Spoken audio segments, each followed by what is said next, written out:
Bismillahirrahmanirrahim. Assalamualaikum warahmatullahi wabarakatuh.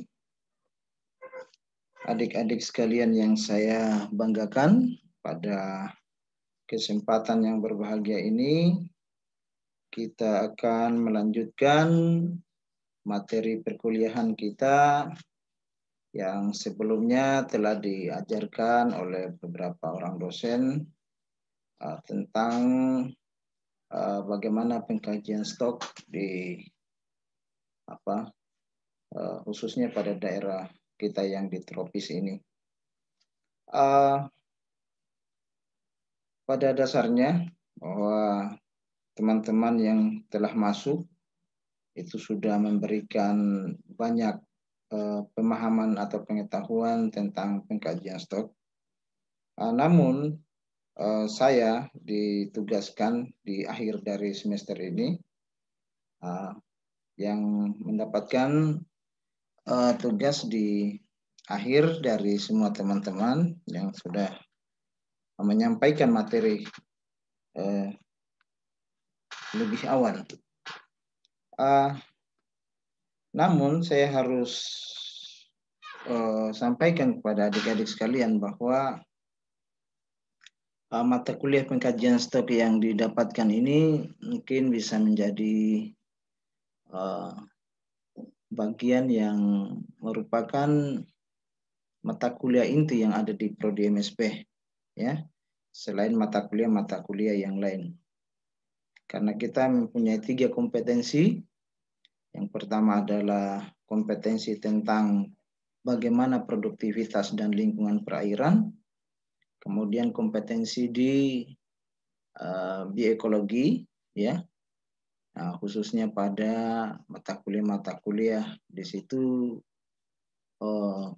pendalaman di biologi perikanan dan lain-lain.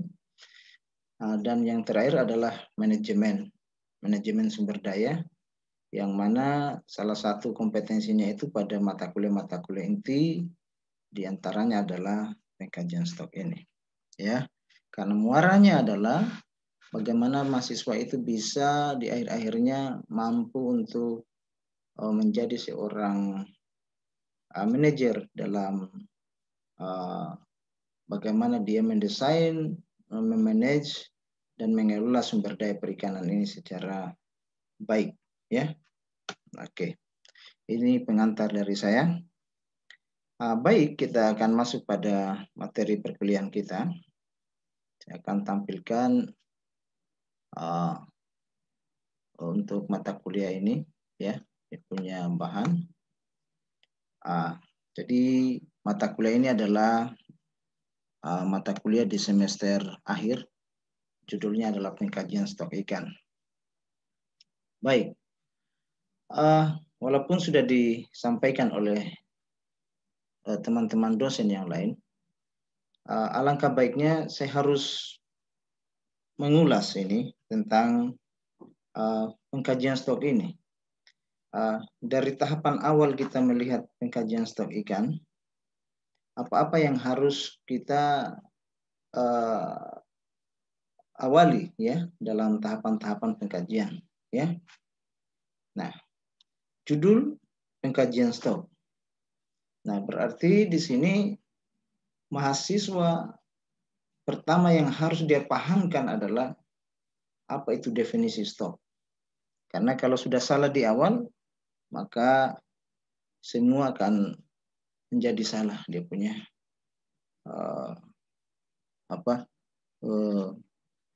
pada bagian-bagian yang berikutnya, ya, di situ. Jadi definisi stok betul-betul harus dimantapkan di sini, ya. Kemudian yang kedua adalah konsep dan model-model pengkajian stok, ya. Jadi setelah tahapan pengkajian kita mulai dari definisinya stok itu apa, kemudian konsep dan model-model pengkajian stok, ya. Ingat bahwa stok itu yang ada di alam itu tidak bisa kita hitung secara tepat, ya. Tidak bisa kita hitung secara mutlak, absolut dia punya angka, ya. Sehingga di dalam hal ini maka ada dugaan-dugaan, ya, ada perakiraan. Nah, ketika kita melakukan perkiraan seperti ini, maka lahirlah model-model di dalam pengkajian, ya, seperti itu. Yang ketiga adalah ilmu-ilmu apa sebenarnya yang mendukung dalam pengkajian stok ini, ya. Nah, apakah statistik, ya, program-program statistik yang ada, ataupun hal-hal lain yang memang harus dipersiapkan. Nah, karena ketika kita bicara model, maka di situ ada nilai-nilai yang dikuantitatifkan, ya. Banyak dari model ini yang nilai-nilainya itu dikuantitatifkan. Nah, dengan begitu maka pengetahuan matematis ini menjadi penting diketahui. Nah, kemudian yang keempat adalah ada bagaimana desain atau metode di dalam pengambilan sampel. Karena ketika Anda salah di dalam pengambilan sampel pengkajian stok, maka saya pastikan kesimpulan yang akan kita hasilkan juga menjadi bias. Nah, ini betul-betul harus dihindari.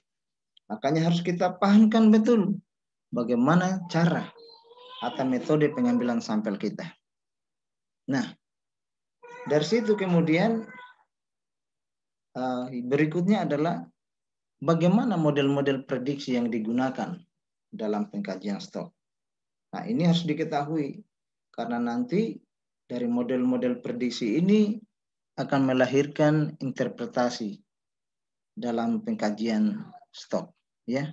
Nah, interpretasinya dan berupa kesimpulan-kesimpulan yang kemudian itu menjadi sebuah atau suatu bentuk dari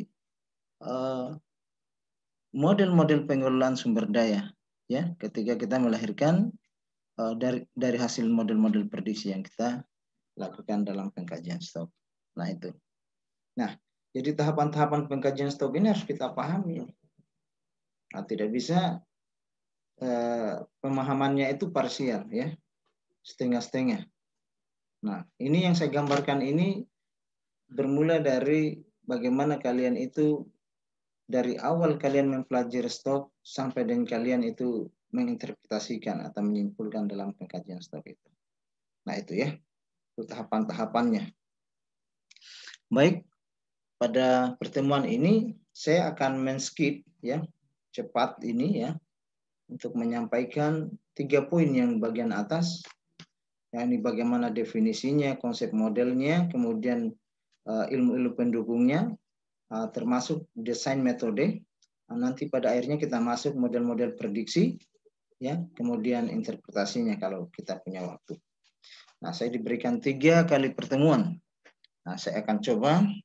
Nah, ini saya coba matangkan dari pemahaman yang sudah diberikan oleh teman-teman sebelumnya. Jadi saya akan berikan clue dari pengkajian stok ini, ya. Baik. Nah, kita mulai dari definisi tadi. Jadi kita bicara mengenai stok, maka kita harus betul-betul memahamkan diri tentang bagaimana konsep dari dinamika stok tadi, ya, atau pengkajian stok. Nah, kita bicara stok, maka kita akan bicara bagian terkecil dari atau sub bagian dari populasi. Jadi stok itu adalah bagian dari populasi, ya. Tetapi tidak semua populasi itu adalah stok. Nah, itu harus dipahamkan benar, ya. Jadi satu stok, satu populasi bisa saja terdiri dari beberapa stok. Nah, itu ya. Nah, tinggal dilihat. Tetapi bisa saja satu populasi adalah satu stok untuk di tempat tersebut. Karena stok ini adalah unit terkecil dari populasi. Nah, itu pahamkan benar di sini. Jadi stok adalah bagian terkecil dari populasi. Tetapi bisa saja dalam satu tempat itu atau satu wilayah itu satu stok adalah satu populasi. Nah, gitu ya. Nah, untuk itu maka apa itu stok? Nah, dipegang baik-baik kata kuncinya, ya. ketika di satu tempat itu di daerah tadi itu pemijahan organisme itu satu, ya, satu tempat dilakukan pada satu tempat oleh ikan sumber daya tertentu, maka itulah yang dinamakan dia satu stok. Tetapi kalau ada beberapa bagian dari tempat itu yang dijadikan sebagai tempat atau daerah pemijahan, atau 2 daerah pemijahan atau 3 daerah pemijahan pada satu populasi yang sama, populasinya sama, maka dia terdiri dari beberapa stok. Ini yang saya maksudkan tadi. Umpamanya, contoh ya, ikan tembang yang ada di Teluk Kendari. Ini sering sekali saya ulangi. Ikan tembang yang ada di Teluk Kendari bisa saja terdiri dari 2 stok. Satu adalah hasil dari pemijahan ikan yang ada di luar Teluk Kendari, dan satu adalah ikan yang ada di dalam Teluk Kendari. Nah ini, ketika seperti ini kondisinya, maka kita tidak bisa menggabungkan di dalam pengkajian stok tadi. Karena parameter-parameter populasi yang membentuknya itu juga berbeda. Padahal apa itu? Padahal biomasnya, kelimpahannya, kemudian parameter pertumbuhannya, kematiannya, dan lain-lain sebagainya yang berhubungan dengan populasi organisme ini. Nah itu, ya ini konsep yang harus dipegang. Tetapi bisa saja, kalau tadi itu daerah pemijahannya satu, maka dalam satu populasi ikan tembang tadi itu merupakan satu stok, sehingga analisisnya tidak boleh dipisah-pisah. Nah ini yang harus menjadi kata kunci dari stok tadi. Saya sudah katakan bahwa stok definisinya sangat banyak. Ahli itu sangat banyak dia mengeluarkan ya definisi. Tetapi inti yang perlu kita pegang adalah kalau parameter populasinya itu sama, ya. Nah, parameter populasinya sama ya salah satunya itu dicirikan dengan daerah pemijahan yang sama, waktu mereka lahir itu sama. Nah, gitu. Tempatnya mereka itu dilahirkan sama. Ya, waktu yang sama. Nah, itulah yang dikatakan dengan populasi ya. Nah, yang merupakan dia adalah populasi yang juga merupakan stok. Nah, seperti itu. Nah, itu yang pertama ya. Jadi stok selesai, saya anggap selesai. Kalian paham di situ ya. Kata kuncinya stok itu apa ya. Sehingga ketika kalian melakukan analisis tentang stok, kalian tidak bingung ya. Oh, ternyata benar yang saya lakukan. Nah, itu.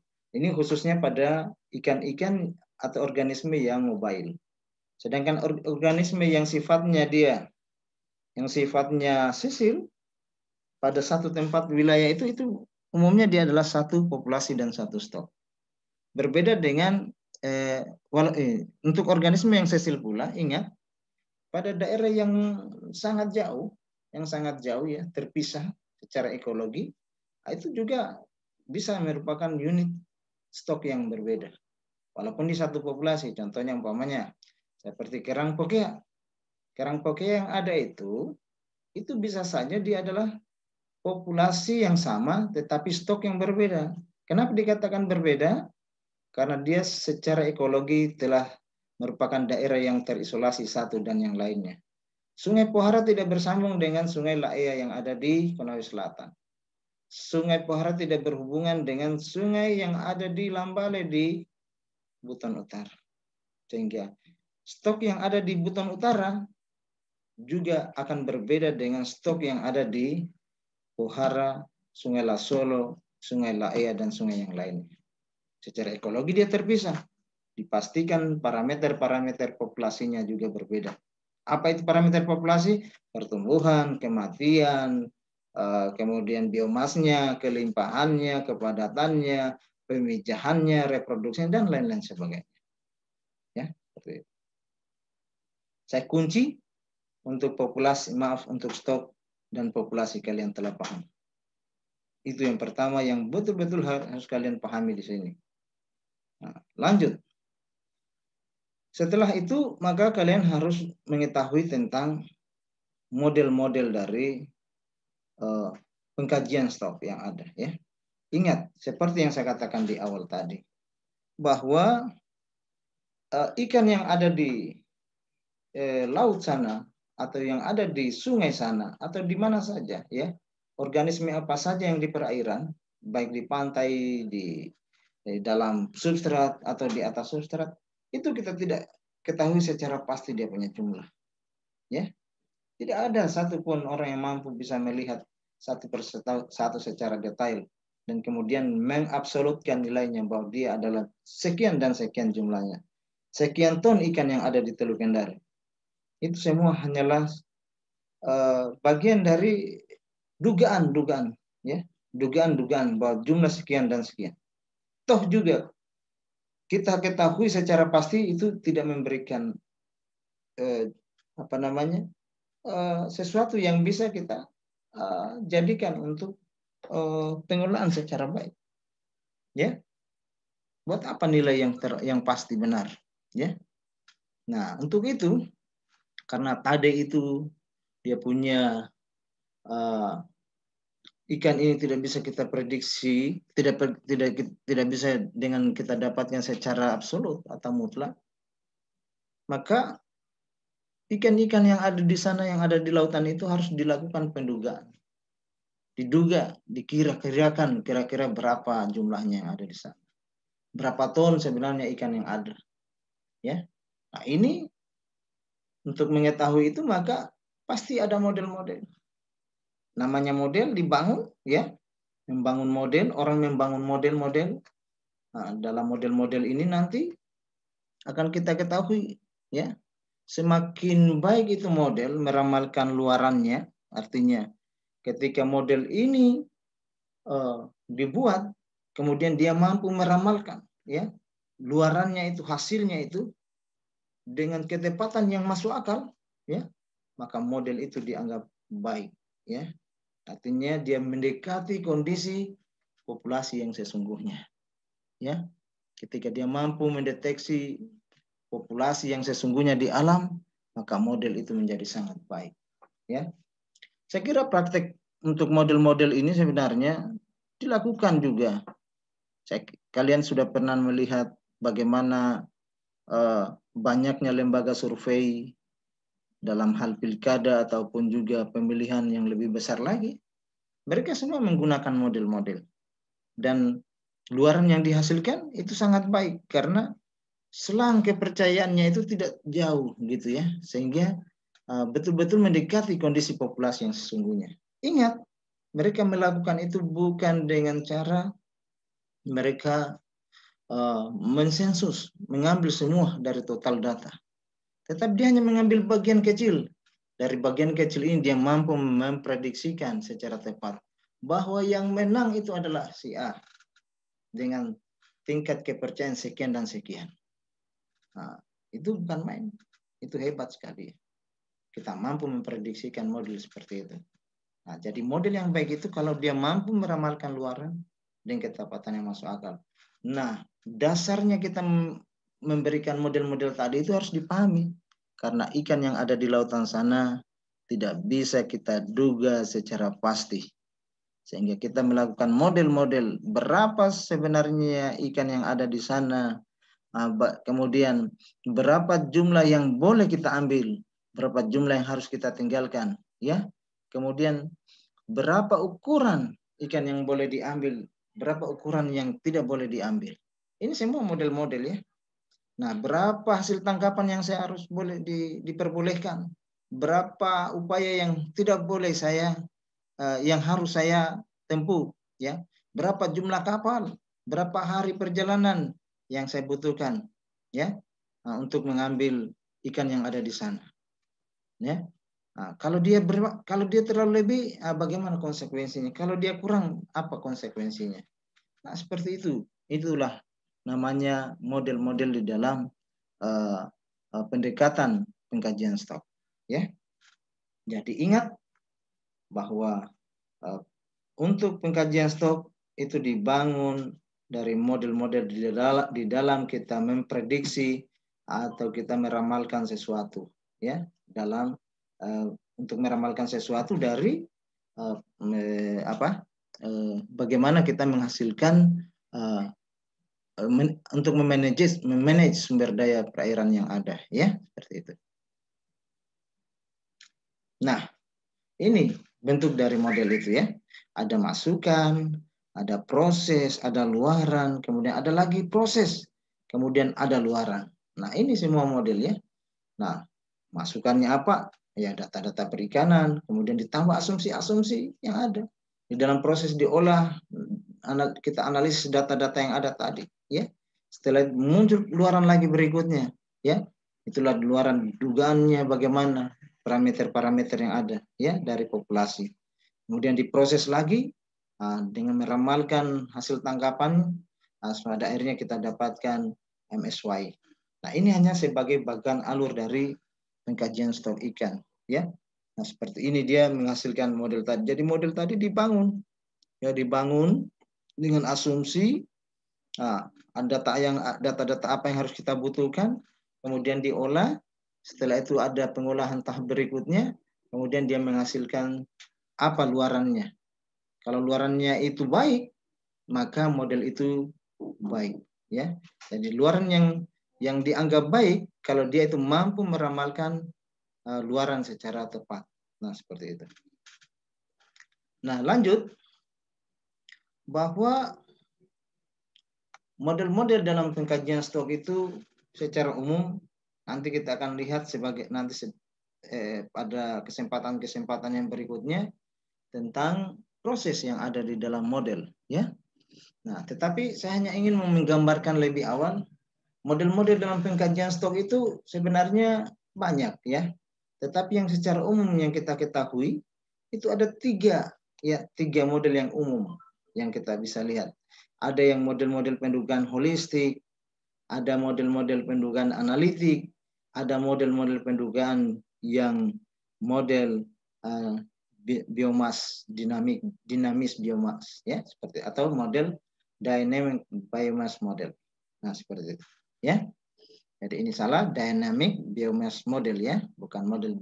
Bisa juga kalau di Indonesia kan model dinamis biomas ya. Nah, dari ketiga model yang ada ya, ada model holistik tadi, analitik dan dynamic biomass model. Nah, untuk yang model holistik ini itu asumsi itu yang dibangun bahwa dia sedikit parameter populasi yang diambil ya, data terbatas ya. Ini pada saat kondisi-kondisi yang data terbatas ya. Nah, kemudian dia melihat bahwa dia mengasumsikan bahwa ikan yang ada di atau biomas ikan yang ada itu homogen. Tidak ada yang menggunakan, tidak basis daripada populasi itu kecil ya.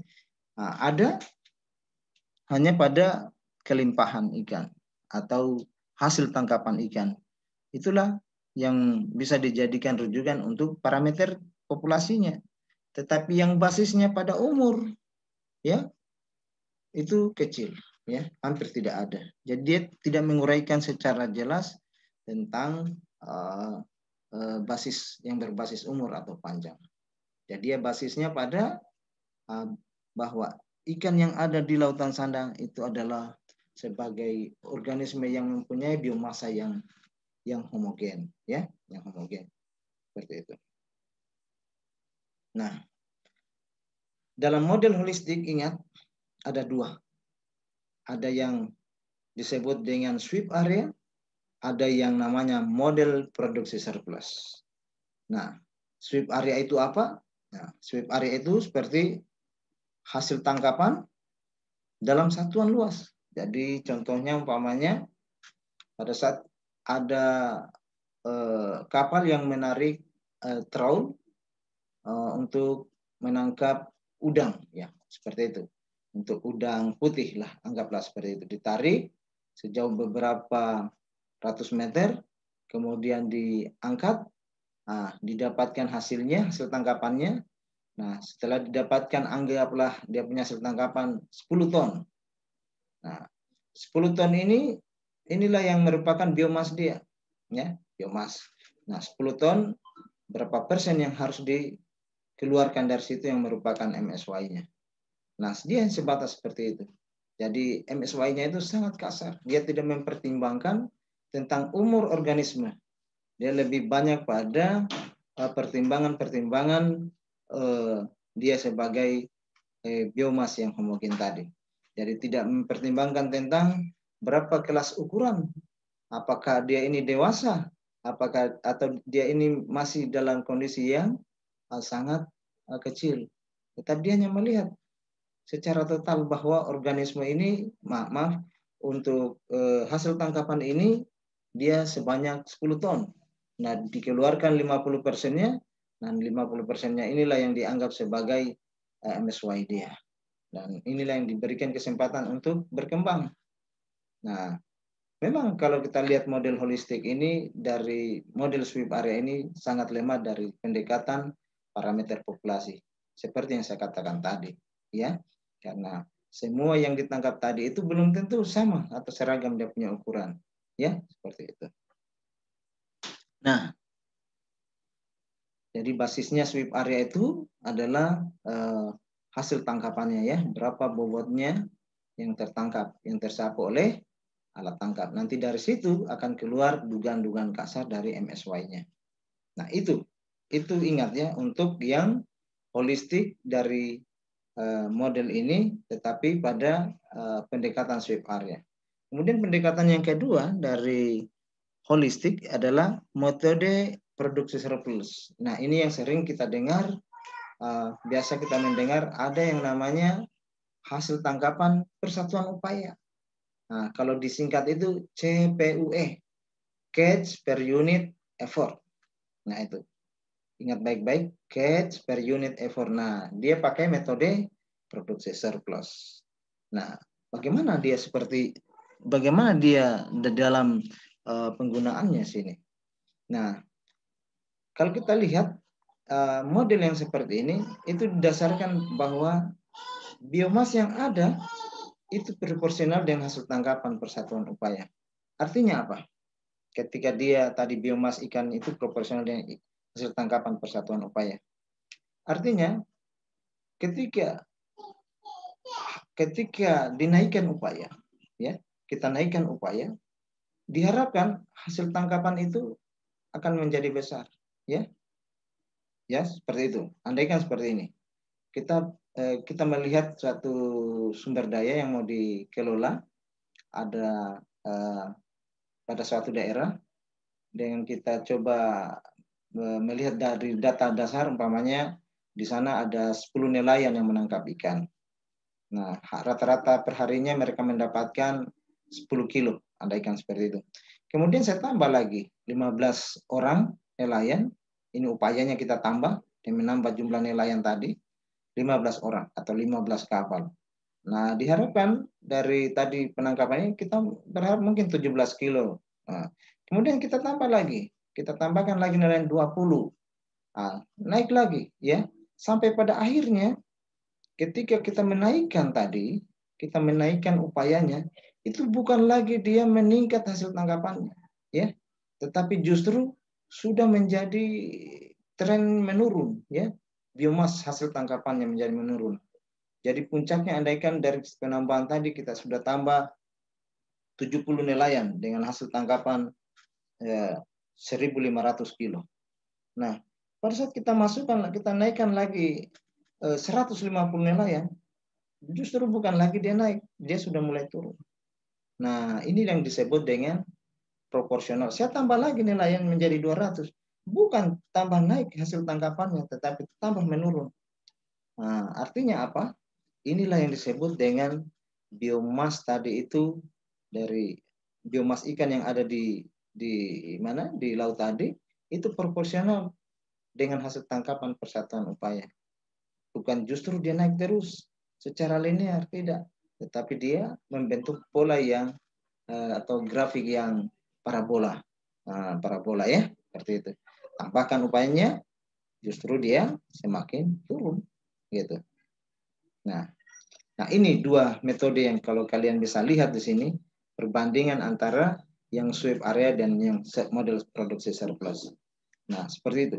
Nanti kita akan punya gambaran di mana sebenarnya titiknya yang perlu diambil tadi.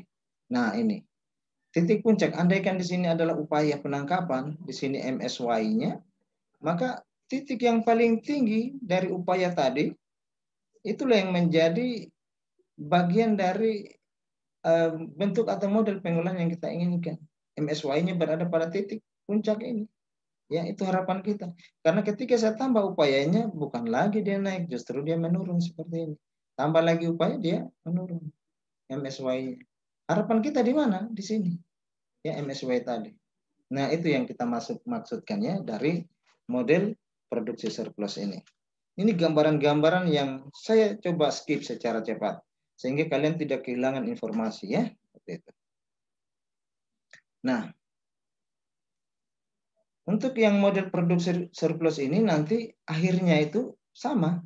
Baik juga model produksi surplus ataupun yang sweep area. Sama-sama untuk pendekatannya itu adalah bagaimana dia mendapatkan titik maksimum penangkapan. Ya. Jadi baik upaya maupun hasil tangkapan. Ya. Seperti itu.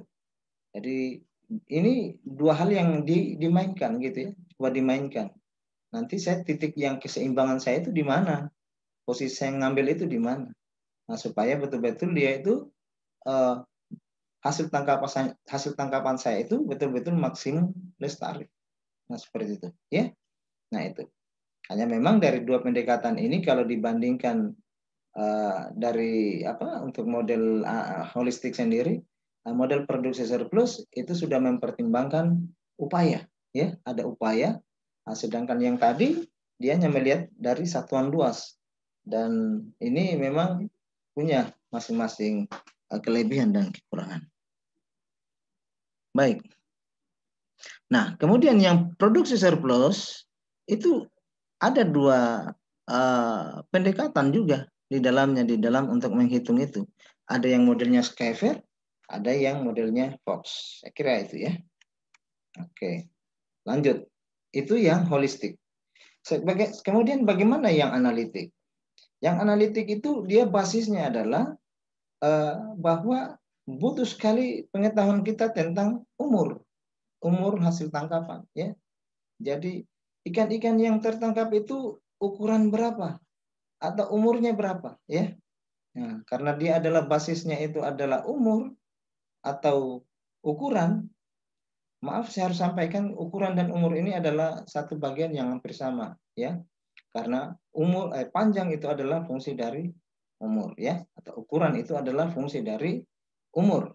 Nah, untuk yang model analitik ini dia melihat bahwa panjang itu atau umur ini menjadi sangat penting sekali dalam pendekatan ini, ya. Jadi dia sudah menggunakan parameter populasi. Nah, parameter populasi itu ya umur, pertumbuhannya seperti apa. Nah, atau kematiannya seperti apa. Dengan memainkan dua komponen tadi, maka dia bisa mengatur kondisi atau mengatur perikanan di tempat itu, ya, seperti itu. Nah, idenya apa? Nah, kalau dia semakin sedikit dia mendapatkan ikan yang tua, nah dugaan yang keluar dari situ adalah dia telah mengalami tekanan, ya. Perikanan tangkap yang ada di situ telah mengalami tekanan penangkapan. Tetapi kalau masih banyak ikan yang tua, berarti kondisi ini masih underfishing. Artinya apa? Masih perlu kita menambah upaya tangkapan untuk kita maksimumkan hasil. Karena justru ketika kita tidak tangkap, dia akan mati secara alamiah. Ingat, ikan yang ada di laut sana bukan dilarang untuk ditangkap. Tidak sama sekali. Justru harus diambil. Tetapi pengambilannya itu harus betul-betul dia itu secara bijak, ya. Kita ambil pada saatnya, pada waktunya. Nah, inilah yang betul-betul yang diatur oleh di dalam model analitik ini. Pada saat kapan diambil? Pada saat dia sudah melakukan reproduksi 3-4 kali reproduksi. Karena juga kalau dia bereproduksi terus, sudah menurun potensi reproduksinya. Sehingga dia harus diambil. Ya, seperti itu. Nah, kalau tidak, ya dia akan mati secara alami. Atau dia punya pertumbuhannya sudah lambat, pertambahan panjang beratnya atau biomasnya itu sudah semakin kecil, sehingga justru akan lebih banyak energi dari alam itu yang dibutuhkan hanya untuk dia bertahan hidup. Nah, lebih baik digantikan oleh ikan-ikan yang muda di alam tadi, sehingga terus menerus tadi ya, nah, bisa dilakukan dan tidak mengurangi potensi reproduksi ikan-ikan yang lain di alam. Nah, ini yang harus dipahami ya. Nah, seperti itu. Jadi dua, untuk model analitik ini dia bekerja pada struktur umur. Nah, kalau struktur umur kita bicara ada umur yang muda ya, yang 1 tahun sampai dengan 5 tahun gitu ya. Kemudian ada umur yang muda, yang dewasa, yang remaja, yang dewasa, yang sudah pertama matang gonat, kemudian dia dewasa tua, sangat tua. Nah, itu komponen-komponen yang akan diamati di dalam model analitik ini. Nah, itulah yang saya katakan tadi. Mana yang bermasalah? Apakah umur yang muda atau umur yang tua? Umur yang tua yang ada itu tinggal sedikit atau masih banyak? Masih banyak ya boleh ditangkap, dimaksimumkan hasilnya. Nah, itu yang perlu kalian ketahui dari model analitik ini, ya. Nah, sehingga karena dia bekerja pada struktur umur, maka dia ini bekerja pada kohort. Ingat kohort. Kohort itu adalah sekelompok ikan yang umurnya sama, dia berasal dari stok yang sama. Nah, itu ya. Jadi umurnya sama pada stok yang sama. Catat baik-baik itu ya. Itu satu kohort. Tidak boleh ikan tadi itu setelah kita tangkap semua jenis kita ukur kemudian kita buatkan dia punya kelompok umur. Tidak boleh, dia dalam kohort pada stok ya, pada stok ya, seperti itu. Nah, ini gambaran dari kohort itu ya. Ada yang umur 0 tahun sampai dengan umur yang sangat tua. Nah, ini yang kita gambarkan tadi. Nah, di sini akan kelihatan bahwa umur yang muda pasti dia punya jumlah lebih banyak dibanding umur yang lebih tua. Nah, itu sudah fitrah. Tetapi bukan berarti yang tua ini hilang secara total di dalam kelompok umur ini. Kalau dia semakin sedikit bahkan hilang, nah itu berarti ancaman buat sumber daya tadi. Artinya apa? Orang pasti dia akan mengambil ikan yang lebih tua, ya, atau ikan yang paling besar, atau ikan yang paling panjang. Kemudian setelah ikan yang paling panjang diambil, dia akan bergerak lagi mengambil ikan yang lebih yang panjang, yang paling panjang berikutnya. Nah, artinya apa? Nelayan pasti dia akan menurunkan size atau ukuran alat tangkapnya. Nah, kondisi ini akan terjadi terus-menerus sehingga ikan-ikan yang ada itu belum dewasa sudah tertangkap atau sangat sedikit yang bisa lolos untuk dari kematian. Kalau itu kondisi yang terjadi, maka itulah yang kondisi yang menjadi sangat rentan. Nah, sehingga kita dengar ada yang disebut dengan growth overfishing, recruitment overfishing. Nah, pada saat-saat seperti ini, kondisi daripada yang disebut dengan overeksploitasi itu terjadi. Nah, seperti itu ya. Nah, ini gambaran yang perlu kalian ketahui di dalam model analitik gitu ya. Jadi model analitik ini ada dua, ya. Ada dua. Ada yang modelnya Beverton Hall. Ini nanti saya akan sampaikan di akhir dari Di akhir dari pertemuan kita ya, di pertemuan ketiga. Nah, bagaimana bekerjanya Beverton Hall? Nah, bagaimana bekerjanya Thomson dan Bell? Nah, ini yang harus kalian pahami ya. Thomson dan Bell untuk pendugaan hasil tangkapan dan biomas. Jadi, sedangkan yang Beverton Hall itu hasil tangkapan per rekrut. Nah, bagaimana ya? Jadi dua untuk analitik ini ya, model prediksinya itu ada dua. Nah, sedangkan yang tadi di holistik juga ada dua ya model pendekatannya ya. Pendekatan pertama adalah dengan sweep area, dan yang kedua adalah model produksi surplus. Model produksi surplus itu dua pendekatan lagi ya.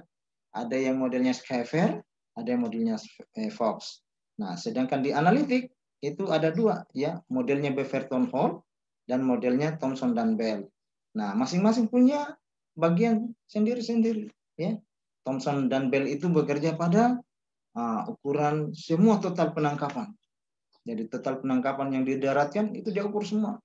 Sedangkan untuk yang Beaverton Hall dia lebih pada sampel-sampel saja. Jadi hanya sampel. Ini dua pendekatan yang beda.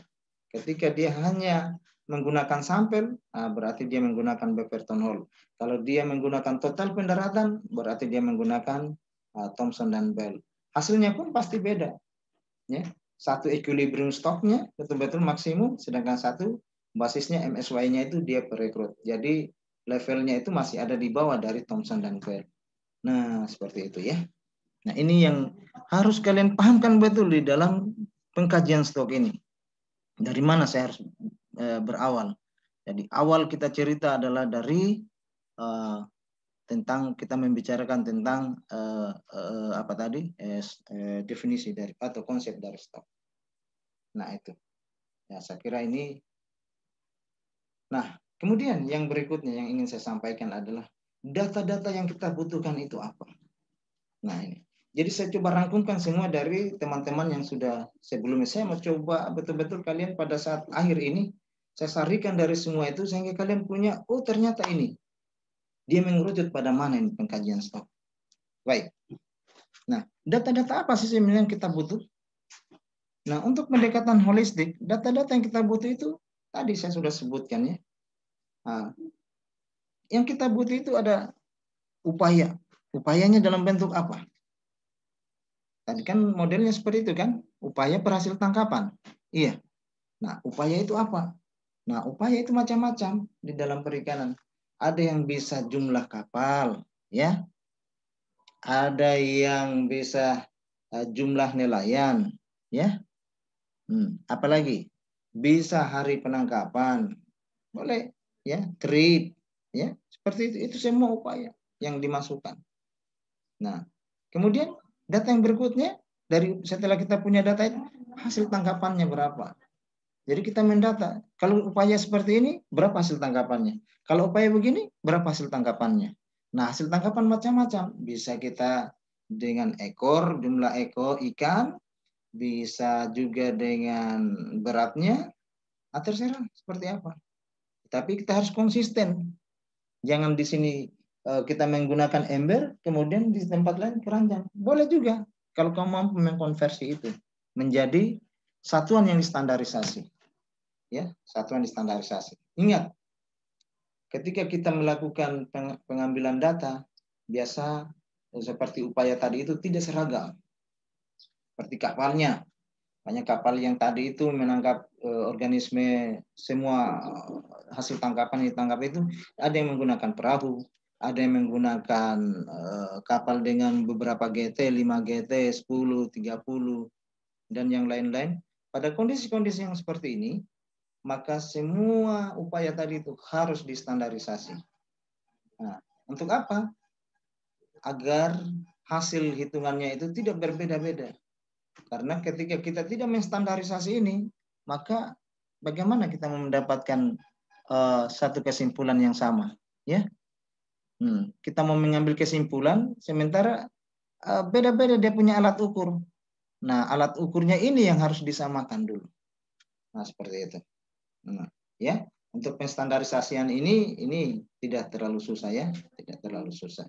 Biasa kita menggunakan kalau kita kapal tadi ya, mungkin yang kapal yang paling banyak jumlahnya. Nah, seperti itu. Nah, itu ya. Nah, kemudian selain itu untuk yang holistic sweep area, apa yang harus kita pahamkan? Nah, ulangan pengambilannya berapa? Berapa rata-rata dalam pengambilan? Nah, itu ya. Kemudian apalagi di situ? Kita harus tahu luasan arealnya. Tadi ya kalau sweep area. Karena dua di dalam holistik tadi. Jumlah hasil tangkapan dan persatuan luas. Nah, berarti kita harus tahu luasannya. Jumlah hasil tangkapan saya dan luasannya yang harus dipahami. Ya, berapa luasannya penangkapannya. Nah, itu yang menjadi dasar nanti di dalam penetapan pengelolaan sumber daya ini. Nah, itu tadi holistik. Jadi upayanya, hasil tangkapannya. Kemudian untuk yang sweep area dari holistik itu adalah luasan juga perlu dimasukkan di dalam data-data yang kita akan perlukan. Ingat juga ya berapa kali kita melakukan pengulangan pengambilan data. Itu. Kemudian yang analitik. Analitik saya sudah katakan tadi dia itu ada basisnya adalah umur, ya. Nah, umur untuk di daerah-daerah yang subtropis itu bukan menjadi masalah karena mereka mudah mengetahui umur hanya dengan melihat tanda-tanda tahunan dalam tubuh hewan tadi. Sehingga pembacaan otolit, operkulum itu dibutuhkan pada pendekatan analitik ini, ya. Nah, tetapi untuk di daerah yang tropis seperti kita, umur menjadi sangat susah karena kondisi daripada suhu yang memang tidak memungkinkan sehingga tidak terdapat tanda-tanda tahunan dalam tubuh. Nah, sehingga apa? Kita coba mengkonversi dari panjang tadi ke umur, ya. Karena panjang itu adalah fungsi dari umur. Setiap kenaikan panjang akan diikuti dengan perubahan umurnya, ya, perubahan umur dari organisme. Nah, itu yang perlu diketahui. Jadi untuk yang di daerah subtropis, dia data-data yang kita butuh itu adalah umur dan panjang. Tetapi untuk di daerah subtropis, ya kita bisa hanya menggunakan panjang saja. Nanti setelah itu panjang dan kemudian didukung dengan data-data dari itu tadi yang biologi reproduksinya. Bahwa ikan yang kita lakukan, yang kita amati ini adalah ikan yang mempunyai mempunyai pemijahan berapa kali dalam setahun, atau dia mempunyai pemijahan yang sekali dalam setahun, atau 2 kali dalam setahun, atau 2 kali dalam 2 tahun, itu harus diketahui. Dengan begitu kemudian baru kita bisa mampu mengkonversi tadi, ya. Nah, karena harus kita akui, ya, kita akui bahwa semua analisis dari analitik ini itu adalah umur dan panjang untuk mendapatkan parameter-parameter pertumbuhan yang kita akan amati. Nah, itu ya, jadi kebutuhan datanya kita adalah data panjang saja, ya. Jadi panjang diukur sebanyak-banyaknya. Jadi data panjang itu bisa kita dapatkan dari pengambilan data kita secara langsung atau melalui daerah-daerah pendaratan ikan. Itu boleh.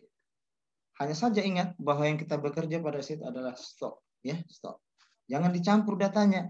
Ikan yang ada di Bombana dengan ikan yang ada di Teluk Kendari, walaupun dia satu populasi. Nah, ikan yang di Bombana ya di Bombana yang diukur. Ikan yang ada di Teluk Kendari ya di Teluk Kendari diukur. Jangan data dari ikan yang di Teluk Kendari digabungkan dengan ikan yang ada di teluk yang di Bombana. Jadi tidak mungkin, ya, karena dia adalah stok dan populasi yang berbeda. Nah, itu tadi. Kemudian data analitik juga bisa dari sumbernya dari penandaan, ya, penandaan.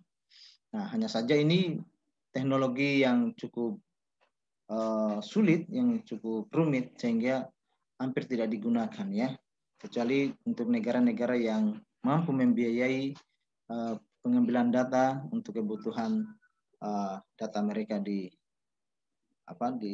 pengolahan sumber daya perikanannya. Nah, itu kebutuhan data. Kemudian ada model yang ketiga. Model yang ketiga itu adalah biomass dynamic model. Nah, apa itu biomass dynamic model?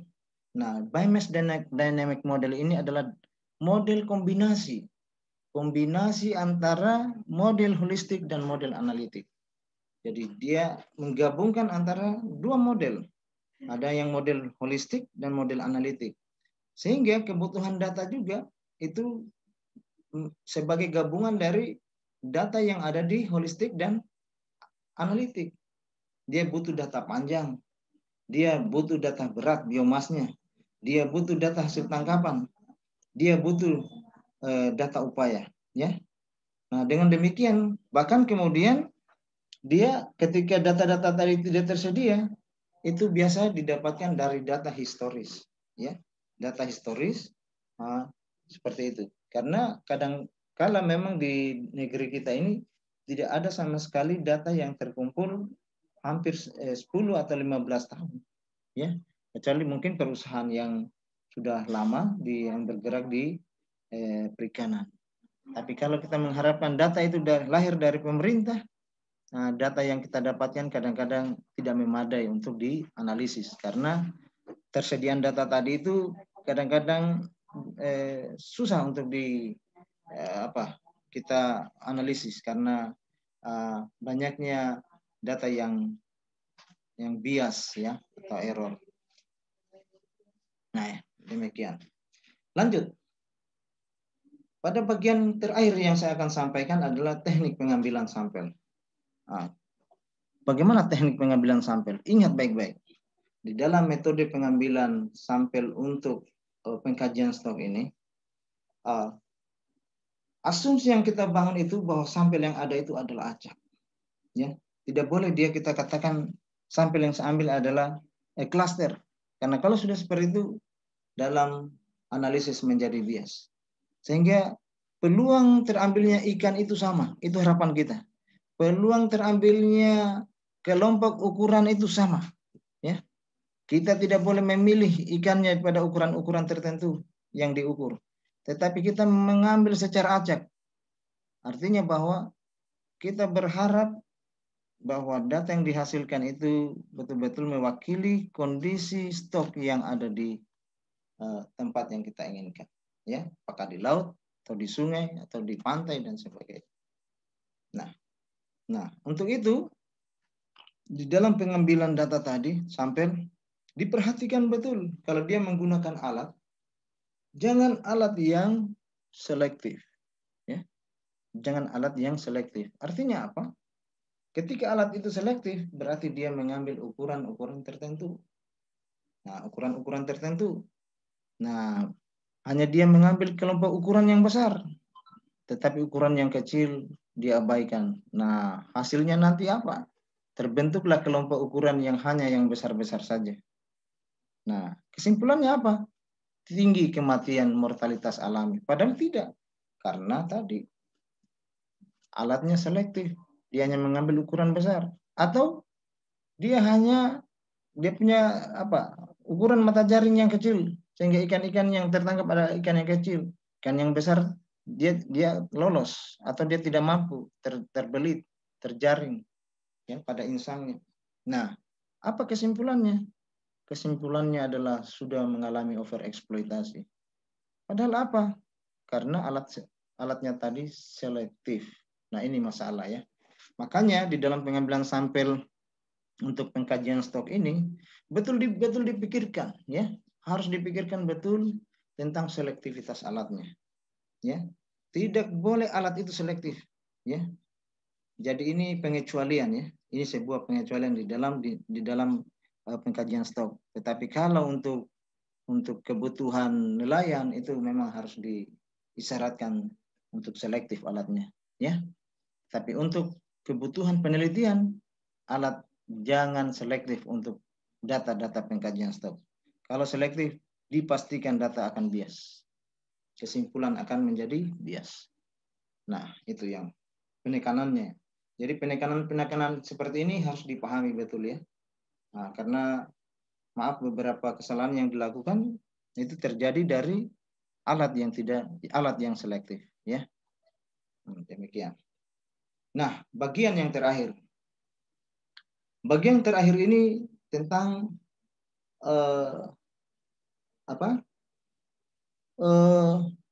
penggunaan daripada beberapa analisis yang harus dipahami ya.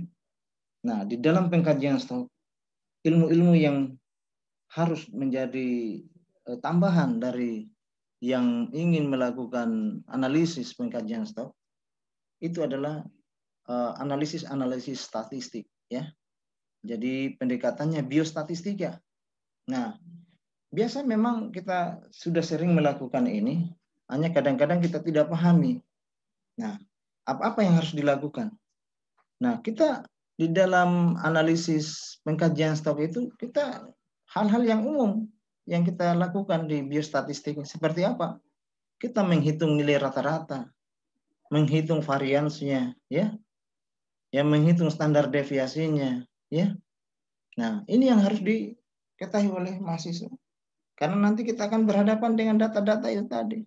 Berapa dia punya nilai varians, berapa standar bakunya, bagaimana selang kepercayaannya, ya. Distribusinya itu seperti apa? Apa dia distribusi ikan yang kita ambil ini dia membentuk logaritma normal. Syaratnya logaritma normal berapa datanya? Nah, itu. Nah, tadi kita membentuk cohort. Cohort itu adalah distribusi normal.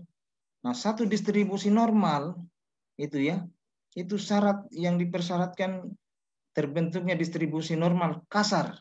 Itu jumlah sampel itu harus di atas dari 30 ekor. Ya, itu salah satu untuk membentuk satu distribusi normal yang kasar. Nah, bagaimana untuk membentuk distribusi normal yang halus? Ya, tampilannya itu membutuhkan data yang di atas, harus lebih besar dari 30, 60, 90, 100 atau 1000 lebih. Sehingga kita akan mendapatkan kelompok-kelompok distribusi normal yang baik. Ini untuk pendekatan yang tadi yang analitik, ya. Nah, itu. Jadi kita harus pahami batas-batas kepercayaan karena tadi kita bermain pada model, ya. Berapa kepercayaannya satu distribusi normal? Berapa irisan yang memang harus dipersyaratkan sehingga dia bukan satu kelompok atau dia sudah membentuk kelompok yang baru. Kelompok distribusi normal yang baru. Nah, ini harus dipahamkan betul. Jangan sampai tidak cukup data, kemudian kita mengklaim dia adalah dua distribusi normal. Padahal di situ dia punya separation index-nya, indeks pemisahannya itu terlalu kecil. Nah, kita berharap dia itu pemisahannya itu betul-betul bahwa satu distribusi normal itu sudah diuji secara statistik, ya. Nah, ini. Nah, karena kita menginginkan kelompok umur tadi. Nah, ini yang harus dipahami betul, ya.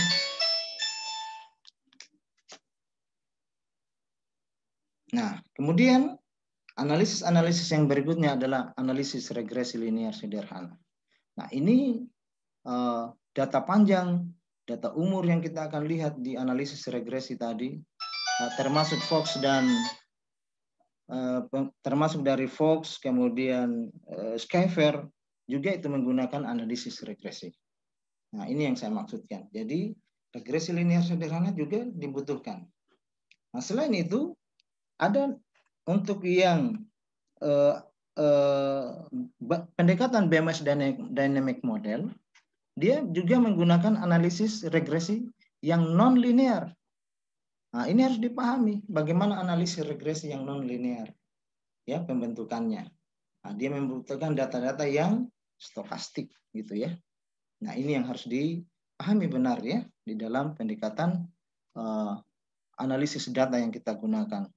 Karena nanti di dynamic BMS model itu nanti kita mau lihat sebaran datanya, dia mengikuti tren, nanti kita coba simulasikan dia harus pas dengan tren yang ada. Nah, dengan memainkan biomasnya, ya, yang pada akhirnya kita punya pola regresi yang non linear yang sama bentuknya dengan yang ada, ya, yang ada di alam. Nah, kalau sudah seperti itu, maka syarat mutlak, ya, kita harus paham betul itu yang tadi, yang selang kepercayaan, yang kemudian rata-rata, yang varians, dan lain-lain sebagainya. Dari analisis data.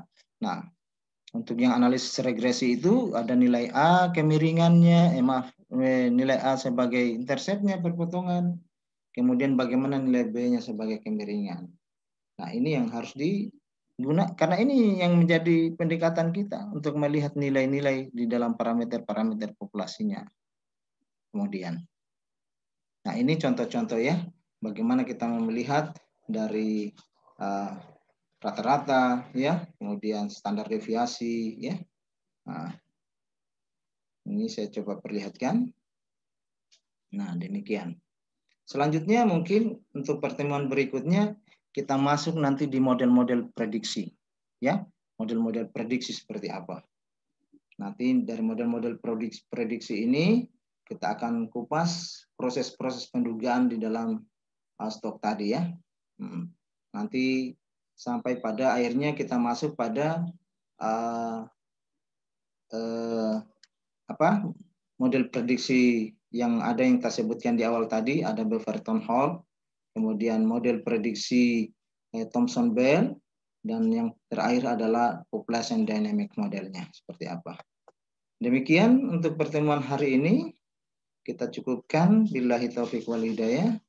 Wassalamualaikum warahmatullahi wabarakatuh.